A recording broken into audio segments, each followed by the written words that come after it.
Hello, I think we're live. Welcome, everybody, to the first Roach Crossing Weekly General live stream in quite a while.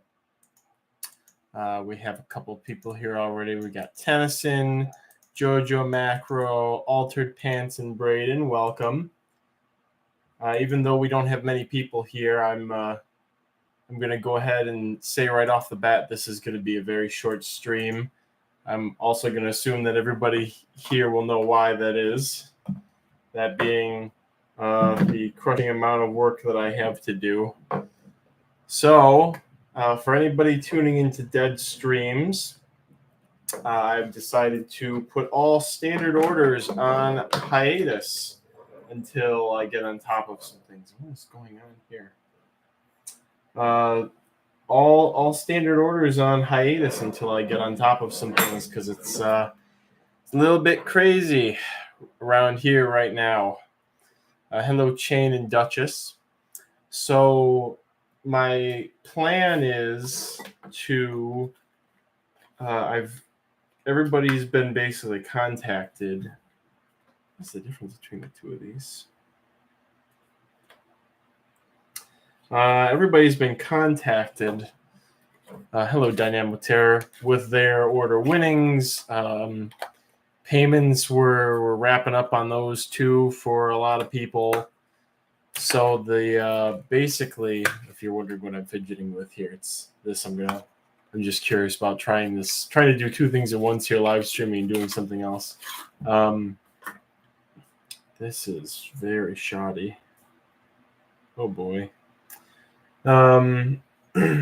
Words, Kyle. I'm going to post to the Discord, and everybody's probably gotten my response by now about your tentative shipping date will be posted to the Discord. What I will be doing is posting everybody's tentative ship dates to the Discord within the next few days. There will be stuff going out this upcoming Tuesday, the following Tuesday, and the following Tuesday, and probably the following Tuesday as well. And it will be delineated in the Discord by on my packing sheets, I do not have people's Discord names.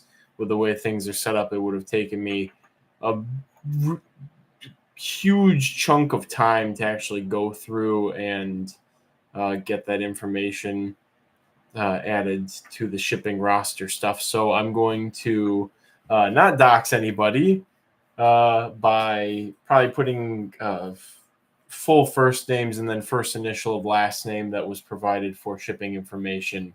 And so there will be a list that says something such as let's see when the week of April 18th or April 18th or 19th or whatever, Kyle K.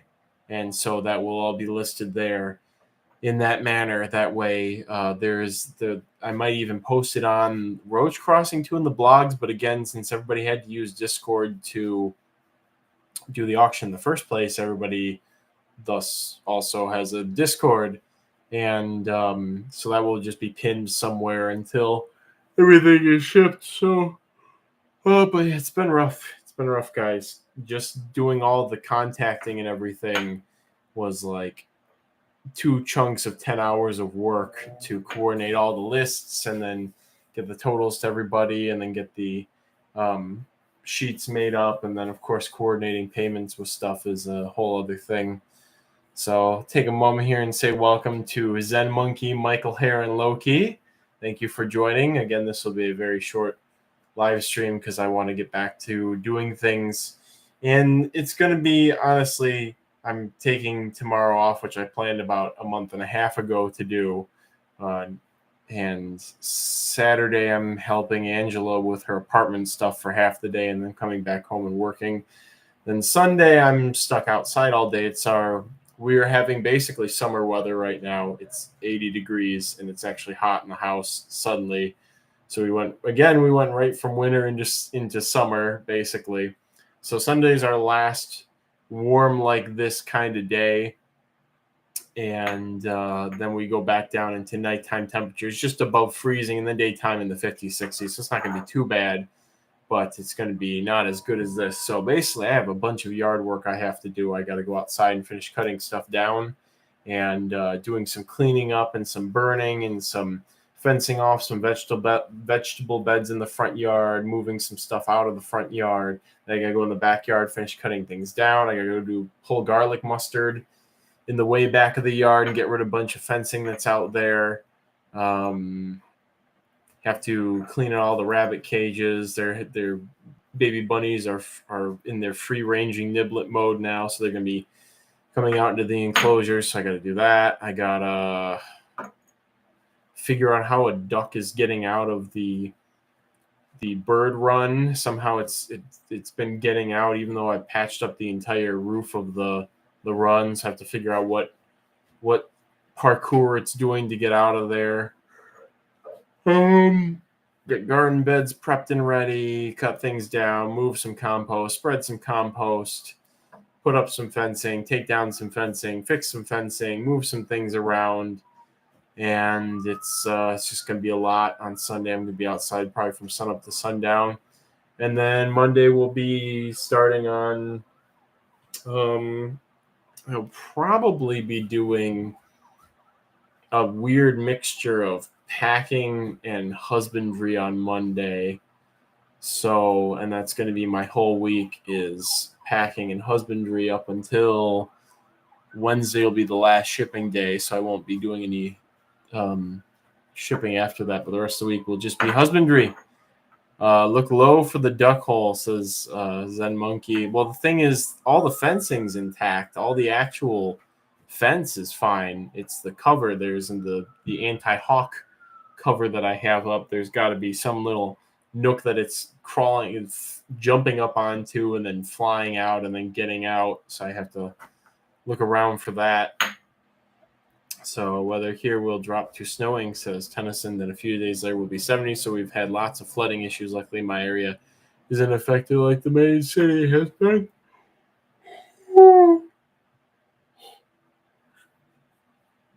Well, that's good. Flooding is not fun.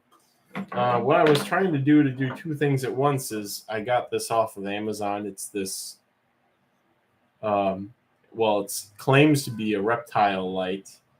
And for very low wattage spot bulbs. And one of the few things I did to treat myself after the auction was I bought a front opening vivarium to make front opening glass tank to make a vivarium out of for a garter snake that hates my guts. And so I just need, that room is going to get very hot during the summertime. And I'm going to have a big fluorescent light on it. So I just needed something to give the snake an option to come out and bask somewhere. So I didn't need too much. So it's got these little halogen bulbs. And, of course, they claim, it has UVA, UVB, and you know that they don't have that, not for the price of the bulb in the unit. So I'm basically just going to see how this works. And it's got a dimmer on it. And hoping it's not going to be too much of a fire hazard, but I actually haven't burned anything down with electrical problems in my 15 years of plugging too many things in. So I'm going to keep riding that luck, I think. So let's see how this thing works. Okay. All right. Whoa. Looks pretty good. Oh, yeah, that's got some heat. It's nice that it's a spot. It's a nice spot bulb.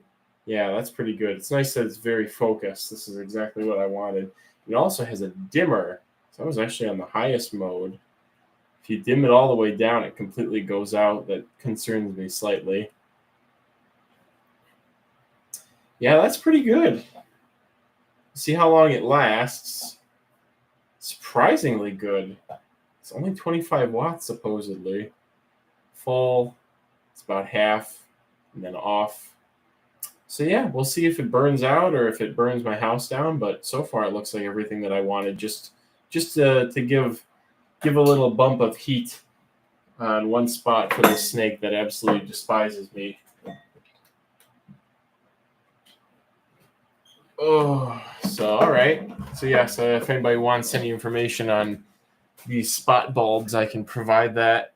if anybody needs it for anything in the future for a bug or herp project. Again, it was just on Amazon under like mini spot bulb or something like that. I'm using 50 or 60 watt bulbs, but I'm buying incandescents actually, or was buying. I think that they're stopping. The warehouse that's full of these incandescent bulbs that I was getting must be emptying out, because now they're going on like final clearance at the places where I've seen them. So there's probably some huge facility that like stocked up on these, and then before they did that, was it the Obama administration did the incandescent ban for fluorescents, and then LEDs came in, and then it was just kind of a free for all again. So I'm imagining there was like a huge warehouse full of incandescents that they bulk manufactured beforehand or something. And so they've been getting rid of them for years, and now it seems like they're finally clearing out the warehouse of the overstock or whatever of it. Bush Jr. These mini halogens, how do you feel about those? Well, this is my first time using it, but again, it seems nice. If I could, I guess this would be very helpful for me to just use these, but a tiny fixture like this that just sits on top straight down for roaches, because this whole clip-on thing is not what I need, and I can't really use it with what I do for roaches at least. So I'm gonna have to. I do like the heat output though. That is surprisingly good heat output. It's legal again, but they didn't reverse it until the last U.S. manufacturer closed its doors. Huh, that's interesting. Zilla low profile fixtures. Yeah, I'll have to look into those eventually, but like right now, it's very low priority. While I've still got a stash of incandescents and can get more, it's gonna be they're just very pricey. Yep, that's the problem. So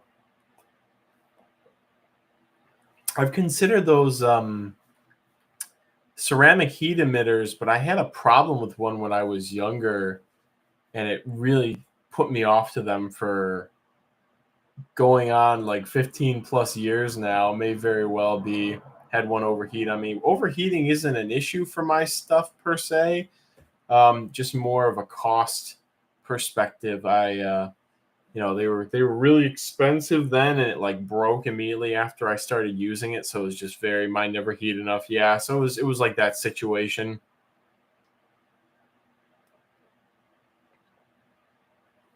But they may make these halogens. This is just a standard light fixture here, I think. Yeah, look at this. Look at this base. This is just a standard light fixture.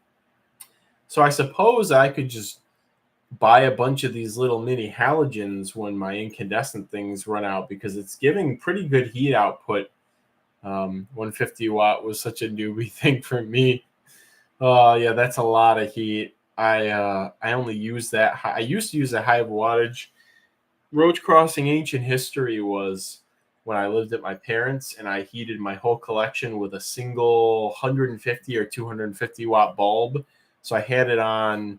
My mom had to get steroid infusions for her multiple sclerosis, and so she had a bunch of like sturdy IV poles, and so we would keep them after she was done with them. And so I took that, and then I used like a clamp lamp, and I secured it to the top of the IV pole. Yeah, it was a little precarious, but it worked. I never had it fall. Well, I had it fall over once, and it basically melted some plastic on like a Sterilite bin, and that was the worst that ever happened.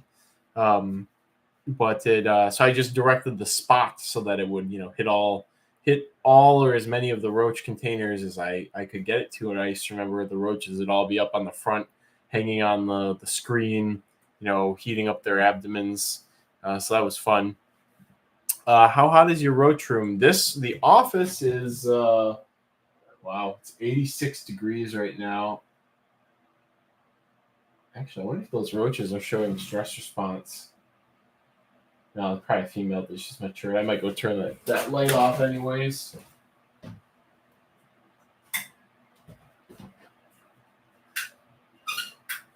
Okay. Well, there's one more light bulb out, guys.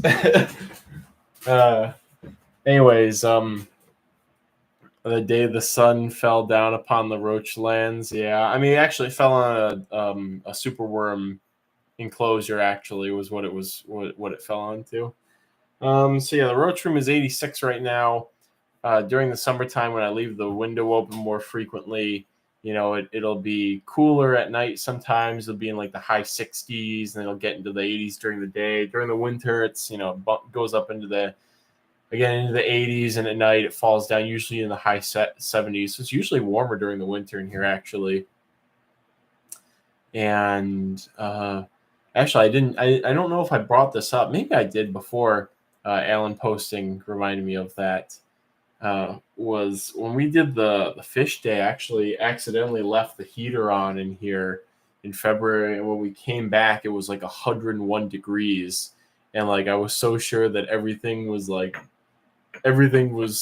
screwed. I was so certain that it was just going to be like death all around, but like no, everything was fine. I had no losses that I could tell from the room getting that hot, including things that were up against like the heat lamps and stuff. So it was just interesting, and obviously I'm happy about that. That's what the high ventilation will do for you, basically.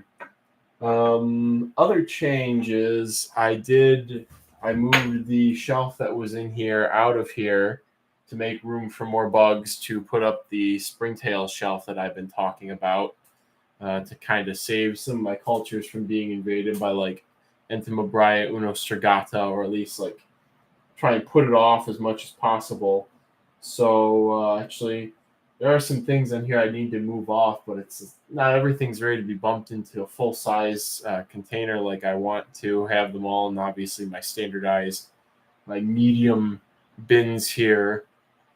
Also, it's on wheels. I should also mention that. I figured that would make cleaning easier, which is always nice. So yeah, that happened. That's good. I do think I maybe should still put my supplies all the way up at the top, but I figure that's the safest place for things to avoid being invaded by other things, is all the way up at the top. So keep that containment protocol. Yep, gotta do my best until I have more space. So I'm really gunning to get moving soon with everything that's happening and the busyness and the need for space. 002 says, "Hey, all recently I've been seeing a lot of posts on Facebook about aquatic roaches. Can we talk about those?" Yeah, sure, we could talk about those for a little bit. Do you have any specific questions, 002? Jojo Macro says, "My Parka Blada Americana bought last auction had babies the last few days. Also, I've been floating around on a cloud, happy about it." That's great. That's the Twain Hart, I think. Now, I do also have two other lines of Americana. The Table Rock Mountain are doing pretty well. The other ones, Alan sent me another line from somewhere else in California, are not doing so well. But I've never really had luck with the ones that are from the scrubbier habitats, so I'm told. Chain says, "I think they make an interesting part of a vivarium ecosystem, more of a heliodarium, I suppose." I may work them into that. The garter snake thing that I'm going to be doing is going to be more of a heliodarium. I'm going to do it really lazy, though. Like really, really lazy. I'm going to see if I can find like a big, I don't know, like a rubber bowl or a tray cover or something that has a very angle of very, just basically is very close to flat, just a bit of a dip in it, but still has some texture, so that I can sort of fill it with pebbles and still have standing water in there. Not too much per se, but just enough so that I can have the illusion of there being an aquatic component to the garter snake setup. And I hadn't really hadn't thought about adding epilampra to it, but I guess I could. So California Aeronavegas again. Yeah, Alan, all the ones from that one place that you guys went to, the parking lot, they all died. I think a couple of them died of a fungus. It's the only Aranavega from that you guys collected over the summer that I've lost. It's actually the only Aranavega that I have lost in like 2 years, other than the ones from Green Valley, the first batch from Grain Mites, which was like not this winter, but the winter before that. I don't think TJ has any either. Again, the curse continues. 002 says, I'm just so intrigued by how aquatic roaches are even a thing. So cool. Are there any species in captivity? Also recently found about a genus of centipedes that hunt underwater. Empalampra maya we collected the original stock under stones along a river. There's a picture of it in my roach care guide. And so, yes, it's not truly, I don't know if there are any roaches that are truly fully aquatic, but there are definitely plenty of semi-aquatic. A lot of members of the Epilamprinae are like that. I think even a Pistoplatia might be like that in the wild, and who knows with the Rhabdoblata and the species Borneo. But definitely Epilampra. I can vouch for that from personal experience. Chain says, make it out of clay, dump some coal on top. What does the coal do? Chain, I'm interested in that and what type of clay to use. I got a bag. I saw Walmart had fragrance free, everything free organic cat litter clay when I went to go do a grocery run a couple of days ago, and I just threw it in the car because I thought, hey, maybe I'll use this for something. So I guess, can I use that? It might be. I've been using bentonite clay for a couple of the globular springtail enclosures, and that's been working out pretty well, but it cracks really quickly when it gets dry. Loki says, if I catch springtails, would you be interested in them? I got at least 6 different species today I'm going to try and culture. Probably. I'm really trying to take a hiatus from getting stuff until get things under control here. One of the things I'm doing tonight is I'm still finishing up putting away Alabama trip stuff. There's some millipedes I put into temporary enclosures and some tiny things and stuff that I just collected. It was like, oh, whatever, maybe I'll do something with this. And so I got to finish putting those away. And tomorrow, it was supposed to be today, but tomorrow I have, because I had to say yes because it's the season and I've been talking to the collector about it for months now, is Paracatalpa sonorica coming in. No, sorry. Gosh, I just cannot get Paracatalpa and Pseudocatalpa straight. I just can't for some reason. Pseudocatalpa sonorica coming in tomorrow. Was supposed to come in today. And then they also found some Ambaphian depressum, which is one of the species we have never been able to get. And they just found some. So it's like, well, I have to get them because they may not find them again, or we may not get another opportunity. So I got those too. So it's like, okay, now I have stuff from this collecting season coming in on top of stuff from the trip, on top of all this other stuff I have to do. So I gotta just be careful right now until like May or June. So I just have to. I needed to take a breather from stuff, but I will be interested eventually. Chain says, hot coal, it hardens the clay. I have natural clay beds, so it's been cheap and easy to make structures and water dishes out of it, and coal fire. Do you have any pictures of or like videos of that sort of process, Chain? Because I am interested. I guess there's nothing stopping me from getting, I could go. I have in the past harvested clay from nearby. I live like less than a mile from the Rouge River, which is basically just silt and clay. And so there's a couple of places I can go and scrape up a bunch of quality clay that I know. I'm trying to make the enclosure nice and aesthetic. I could go in the opposite direction though, and again for the dish, make it out of clay or find something or ceramic or something or other, and just sort of go for that garden aesthetic as we do find garters and gardens. And then I'm sure over time, with all the mosses and horsetails and other stuff I plan to throw in there, it'll just get consumed to the point where it'll have a nice vegetated margin, and I won't really care about, the center of it not being a picture perfect something or other. It's just gonna be a matter of letting it grow in. So 002 says my comp soys have been breeding like crazy as of late. May need to separate some out soon. Well, that's good because they are, as a lot of the tiny semi non-climbing roaches are becoming very popular at the moment. I think my Plectoptera might finally be taking off too. Like, they were producing babies, but I think for some reason just not getting much traction, getting a lot of, well, they're also so tiny. There could be hundreds in there and I would never see all of them most of the time. So I think my Plectoptera, I think I'm going to get a culture out of it. It's just a matter of how successful it's going to be long term. So I'm happy about that with the Plectoptera. But boy, I am tired, guys. Oh, I'm tired. There's the boy trying to tell me something, even though the door is open.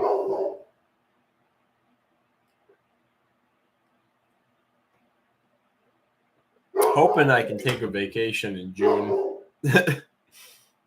Hopefully. It's kind of in the works to go up north in June for the summer solstice, but we'll see how that plays out with all the stuff going on. And of course, trying to get the house on the market, maybe even for June. Just so many things that have to stay on pace. So we'll see how that goes. Oh, do you have any luck with the bear beetles? I don't know. I kind of told myself I wasn't going to check in the substrate for a couple of, well, I guess it's been months now. I should check them, so I'll probably do that next week. But I've been watering the container, so the substrate's staying moist on one end and dry on the other end. And I'm assuming if I open it up, I'll be like, oh, okay, there's larvae. And if not, I'll just say, okay, well, this is going to become the pseudocatalpa enclosure now. Braden asked about Andromana babies. Still, I actually have not checked them since I left. Again, I've been basically watering and things have been on sort of cruise control. So there could be babies in there.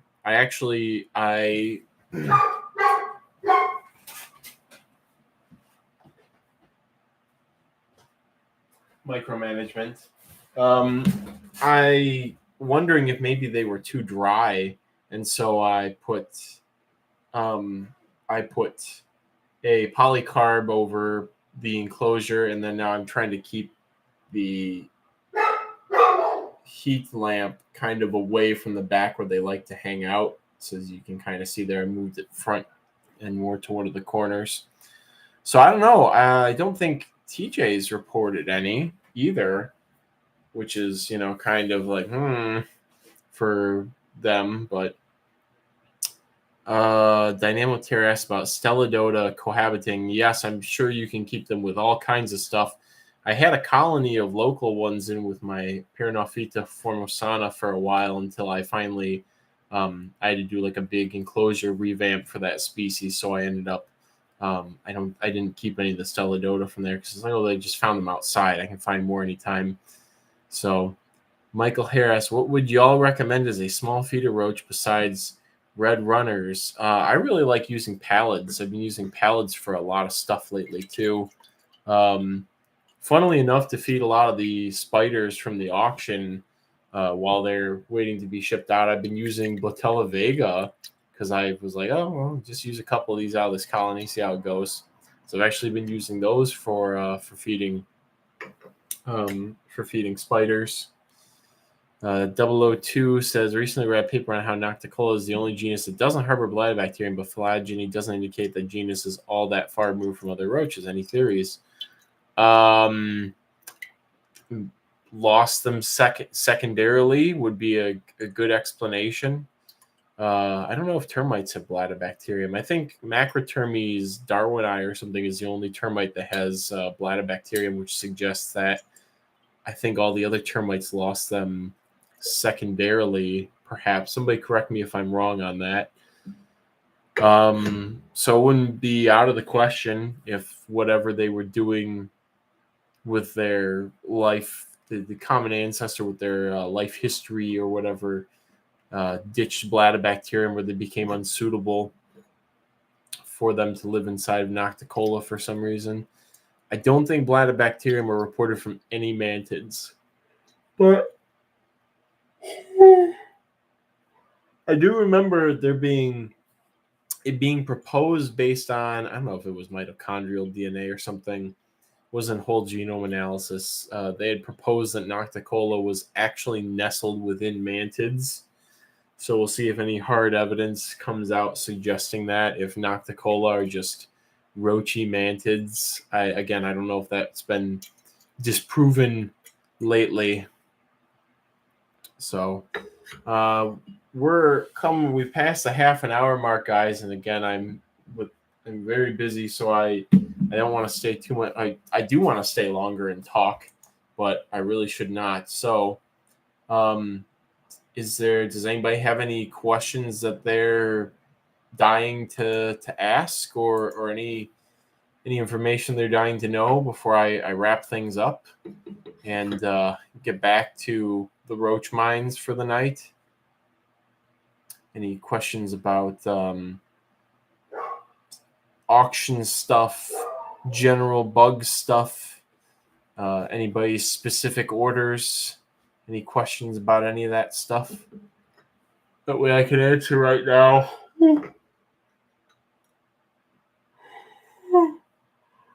Because it's likely that I will not be answering even auction emails until Sunday night. I may, when I'm done downstairs tonight, I may go through and check the inboxes and clear them of some auction stuff tonight. But then again, my weekend, well, actually Saturday. I don't know what fully I'm going to be doing Saturday, before or after I help Angela, because I'm not going to be doing that all day. I know that. Let's see. Tessa asks, will follow-up emails with further questions and such be happening this week? If you have auction in the title of your email, then I will be getting to it, basically. Or if I recognize a name being associated with auction stuff, I will be getting to it. So that's the best way. Is I think that photo galleries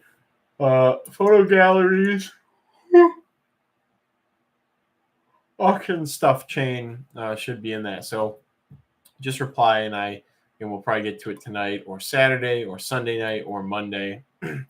Loki asks for news on the P. Muelleri. Still not adults, probably very soon. Again, they were pupating around the time of the auction.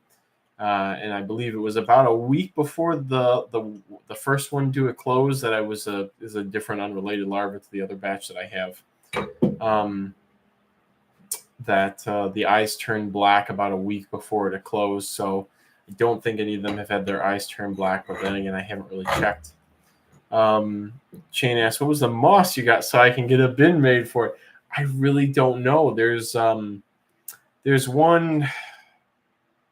I think we have the same species or similar up here. It forms like a nice pin cushion. It's got very star-shaped, I don't know what they call them, leaflets on it. The other one was sort of forming a ground cover in an area where there was kind of a seep in Alabama. So that's the primary reason I collected it. And then the last one, actually, I was looking at, I was like, could this actually be something that Shane really wanted? It looks more club mossy, but it's growing on a stick. It's got very fin-like extensions on parts of it. I've never seen a moss quite like it up in Michigan.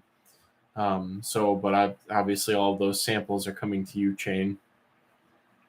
Michael Hare asks, what species of Compsodies are you working with? Just Schwartzii at the moment. Hopefully more in the future, but you know how it is.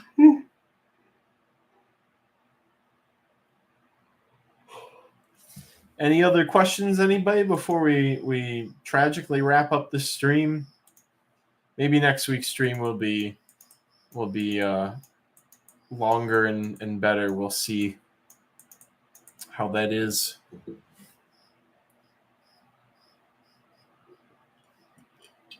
But yeah, guys, it got really hot here. Like, this feels like a summer day, and it's like looking outside, everything's so bare, but all the spring plants that wanted to come up are just like bursting forth, basically. It'd be nice to get some more rain too. All right, if there are no more questions, I guess we will let's wrap the stream up. Hopefully, next week will be less stressful for me and for some of the auction people who have got. Oh, there's a Dermestes lardarius outside on the screen right now, guys. I got to wrap the stream up. May your cultures ever be bountiful. I'm gonna go catch that bug. Take care, everybody.